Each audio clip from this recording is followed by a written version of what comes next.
2024 to order. It's nice to see you again, Don, to lead us in the pledge. And it's always nice to see John Kleindance, who officially celebrated 50 years at C.S. Davidson. So a long time to work for one company. Who's going to lead us in the invocation? I pledge allegiance to the flag of the United States of America and to the republic for which it stands, one nation, under God, indivisible, with liberty and justice for all. Please join me in an attitude of prayer. Lord, as our county's leaders meet today and deal with issues both regular and difficult, we commit them to your care and ask that you be with them. Give our leaders understanding as they debate issues. Give them integrity as they deal with each other. Give them honesty as they deal with all of us who they represent. Give them courage as they deal with our neighbors and state and federal government. Bless and guide them as they serve the people of York County. And give us patience and understanding that many issues are complex and we may not understand the decisions. These things we ask in your name.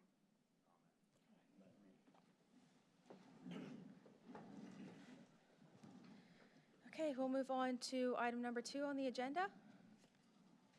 Make a motion to approve the minutes from the January 17th, 2024 Board of Commissioners meeting as submitted.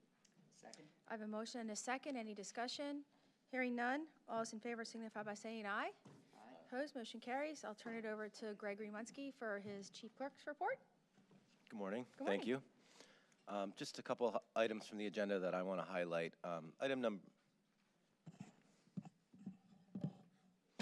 number 2 is an amendment to an agreement that the Area Agency on Aging has for the distribution of vouchers to eligible seniors.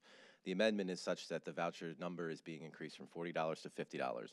So later this year, when we do receive them, there will be community events that are hosted to distribute those vouchers to eligible seniors. They can be used at participating farmers market stands around the county. So once we get those, there will be advertising that will be done in the newspaper and on the county's website for when those events will be held to distribute those. Claire, is there anything that you want to add to that? Okay. Moving on to motion number 3, this relates to the county's ongoing efforts to enhance our cybersecurity protection. So each year, we conduct a number of threat assessments, vulnerability assessments. We kind of split that between working with private companies and working with the Pennsylvania National Guard. So this motion is essentially to lock that in so we can continue to protect our networks from intrusion, to find any vulnerabilities and correct them before any bad actors do. Item number 4, I wanted to highlight, this is a renewal of our service contract with Highmark Blue Shield to provide the county with administration for our employees' health insurance benefits and related programs. Every year we renew these agreements by shopping them around to a number of different vendors, making sure that we're getting the best option, best service, and the best price. So after going through that process, it made the most sense for us to renew with Highmark Blue Shield, who we've been with for a little while. The renewal agreement comes at a small below-market increase, but we will continue to see savings through bundling a number of our services through Highmark. I want to highlight item number 12. It's an agreement and sale for the county to purchase 92 acres of unimproved land up in Fairview Township. We've been in negotiations with several landowners who all own kind of adjacent tracts up in this area near the Susquehanna River. The purchase price on this tract of land is about $849,000, but the good thing is that all of that money is coming through grant funds. So no county general funds are going towards the purchase of this tract of land or any of the others that are adjacent to it. That funding is coming through the Department of Conservation and Natural Resources and Federal Highland grant funds as well. I will also highlight items 14 and 15. These motions are awarding contracts for bridge work as part of the York County Bridge Program. They're capital expenses and budgeted as part of our larger program to improve, replace, repair the various bridges around York County. The only other item I wanted to talk about, which is not on the agenda currently, but we have Anthony Schweitzer from the Bell Socialization Services and Dory Brandon, and I would like to invite them to come up and speak to an item that we will have action on at our next commissioners meeting.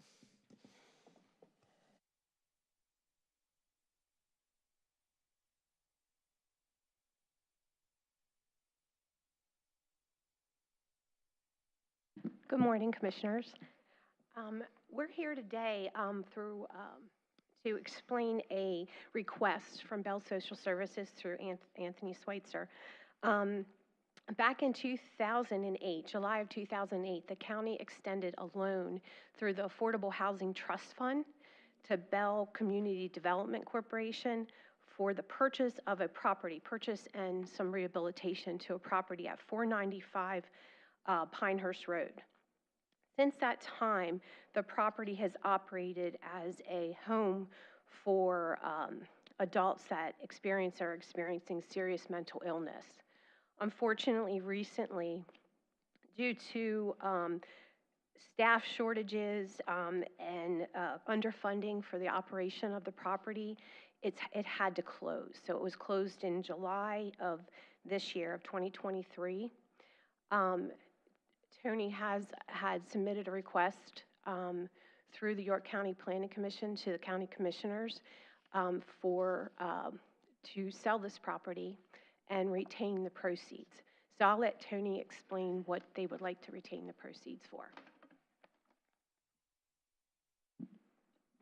Hello, Commissioners. Thank you very much for making a few minutes of time for me.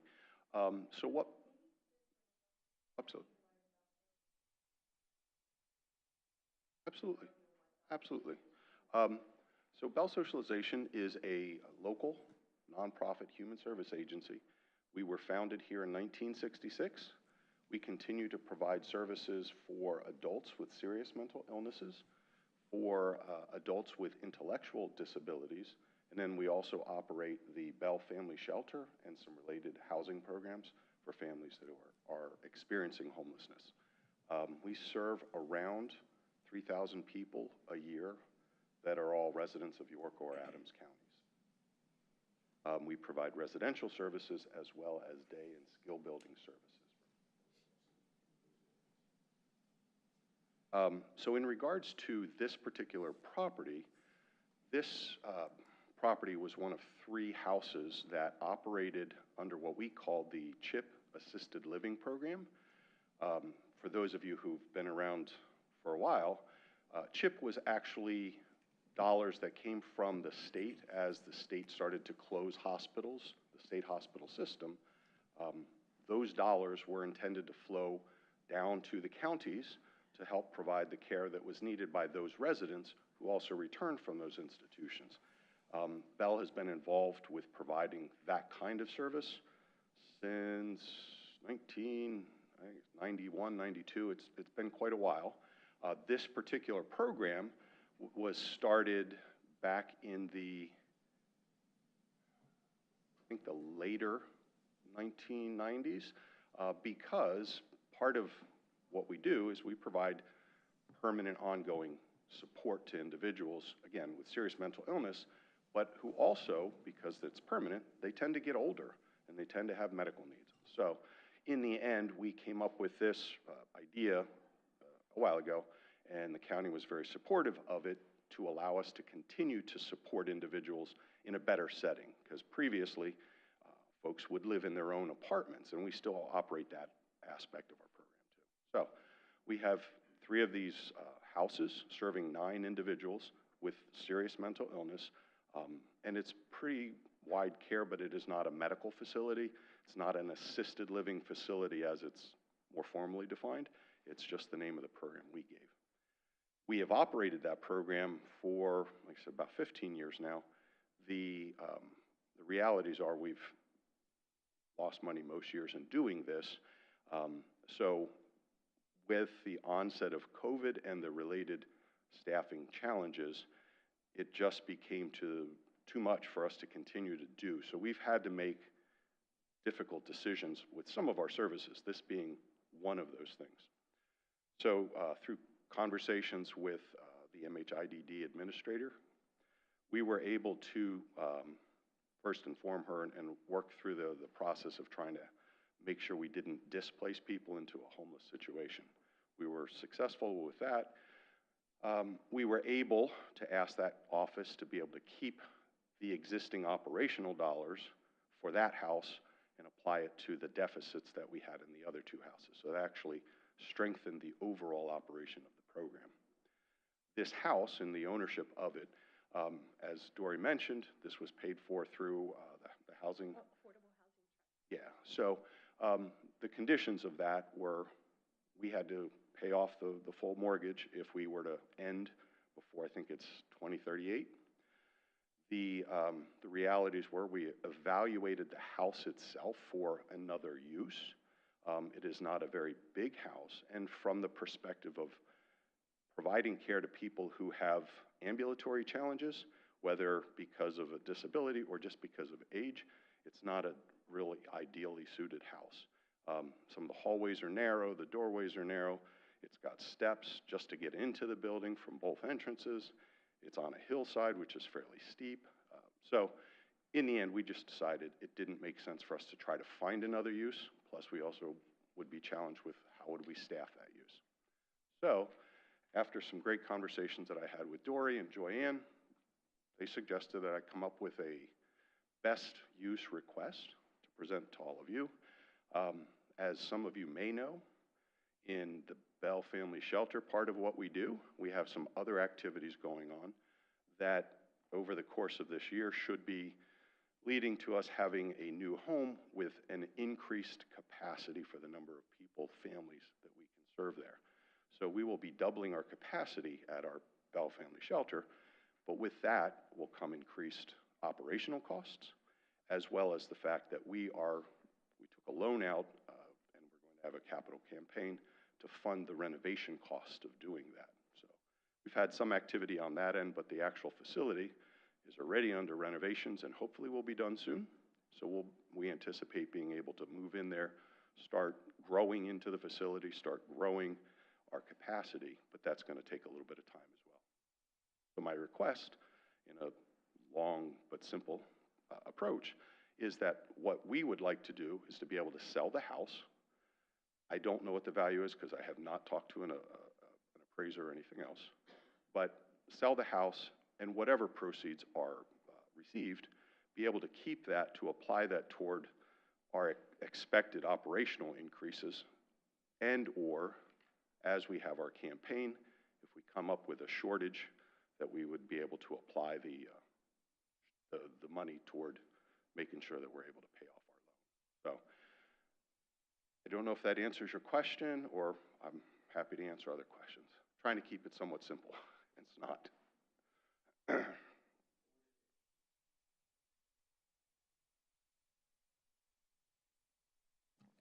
Yeah, the meeting next week would be where this would probably come before the commissioners.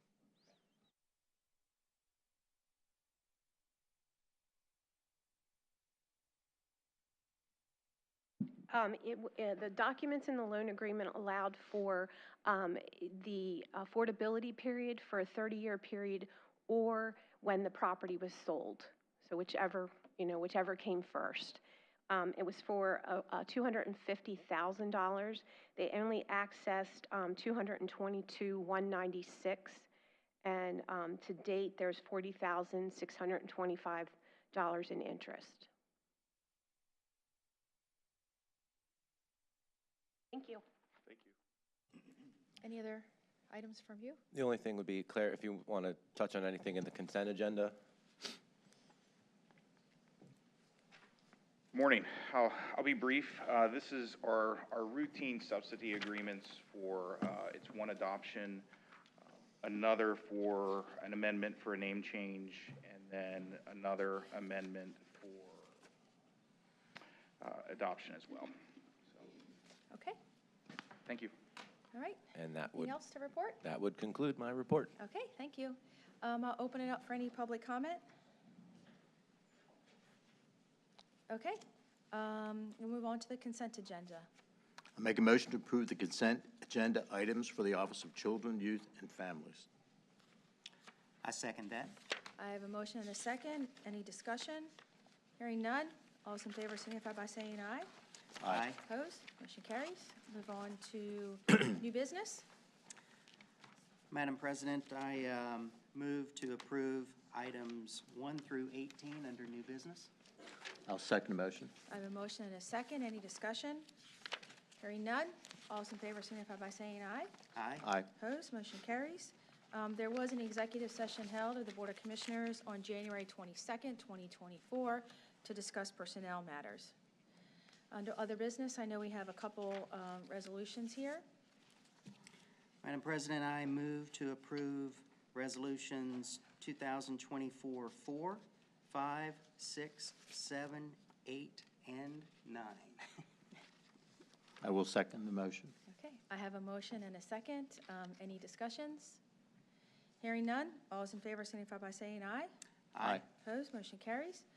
We will open, oops, went a little quick there on the, open up for any public comment. I know you've been here before, just your name, municipality, 3 minutes. Thanks. Darla Byerly, Warrington Township. Good morning, Commissioners. In light of your vote to move forward with your plan to build out the wireless, I put together a brief summary of how we got the digital divide in the first place. Most of my source information is from Bruce Kushnick, a 40-year telecom analyst, and his work can be found at irregulators.com. In April 2023, Commissioner Wheeler received a copy of Bruce Kushnick's 2022 book entitled Book of Violations and Egregious Acts, the $1 Trillion Broadband Scandal History of the Digital Divide. Commissioners, you are all old enough to recall that in the early 90s, the Clinton-Gore administration announced its plan to bring us the information superhighway, which would replace existing copper wire across America with fiber optic cable. The copper wire was owned by the public as a public utility that brought every home, school, and business the beloved telephone. In 1993, the Pennsylvania legislature required a statewide fiber optic network by 2015. The Pennsylvania Public Utility Commission entered an agreement with Verizon PA to upgrade all rural, urban, and suburban areas equally. By 2002, a full 9 years later, nothing had been deployed. In 2004, the state codified law that reduced original network speed requirements to a mere 1.5 megabits per second, but kept the timeline to complete the fiber optic network by 2015. Around 2005, Verizon announced it would roll out Fios, its fiber optic service. But by 2010, Verizon abandoned Fios deployment. In 2015, Pennsylvania had a mere 42% fiber optic network with coverage primarily in suburban areas, and rural and urban areas were virtually abandoned. At this point, Pennsylvanians across the state had been fleeced an estimated $18 billion for a fiber optic network we never received.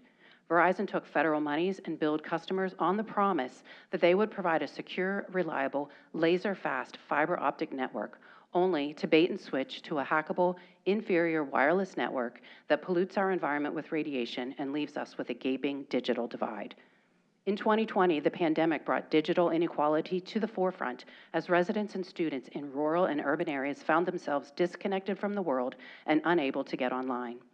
The telecom industry continues to fleece America, which is proven by comparing costs and fees on a global scale, and no one is holding them accountable. Your plan to densify our urban areas with even more wireless radiation does not bring digital equity. Quite the contrary, it adds insult to injury and will set the people further behind. The telecom industry itself defines radio frequency microwave radiation as pollution, and the insurance industry rates 5G as a high-impact emerging risk. You have all been apprised of the egregious nature of wireless radiation. Rather than use your position to be part of the solution, you voted to move forward with the wireless build-out. The responsibility of the health and wellness of the people of York, especially the children, is on you. You cannot point the finger or claim ignorance. History will prove that you knowingly chose to be part of the problem, not the solution. Any other public comment? Laura Basso, Fairview Township. Good morning, Commissioners. I have one message for you today. It's not too late to reverse course and hardwire it. That's not coming from me. That's coming from the 1996 Telecommunications Act. Any attorney or industry advisor who directs you otherwise is not up to speed.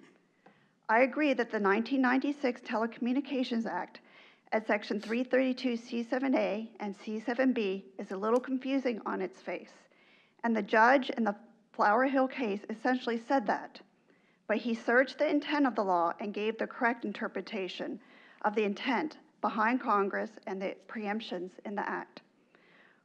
Where the limitation at Section 332 C7B2 states that the regulation of the placement, construction, and modification of personal wireless services by any state or local government shall not prohibit personal wireless services, the preemption only applies to Title II communications, which is the ability to make a mobile phone call outdoors. Likewise, at Section 332C7B4, where it limits local government to regulate the placement, construction, and modification of personal wireless services on the basis of the environmental effects of radio frequency emissions, again, this only applies to Title II communications, the ability to make a phone call, mobile phone call outdoors. That means that local government, which is you commissioners, cannot prohibit the ability to make a mobile call outdoors. But the good news is that you do have full authority to regulate all Title I communications. All Title I communications are subject to your authority as preserved by Congress, which includes big data and internet. Right now, the 1996 Telecommunication Act preserves local authority to regulate telecommunications. There very well may come a day when the federal government rewrites the 1996 Telecommunications Act and gives full power and control to the telecom industry, but that day has not yet come. Attorneys Andrew Campanelli and Scott McCullough are fighting and winning cases for local government to preserve local authority and govern industry. Please do not sell out to industry and believe the misconception that your hands are tied. They are not. Thank you. Any other public comment?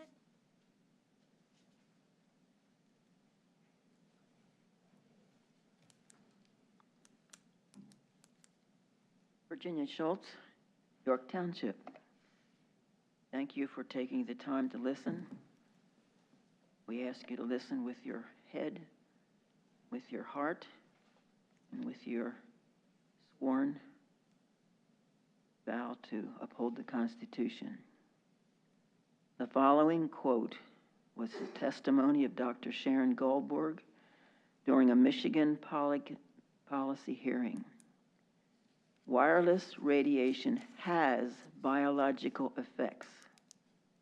This is no longer a subject for debate when you look at public med and peer review literature.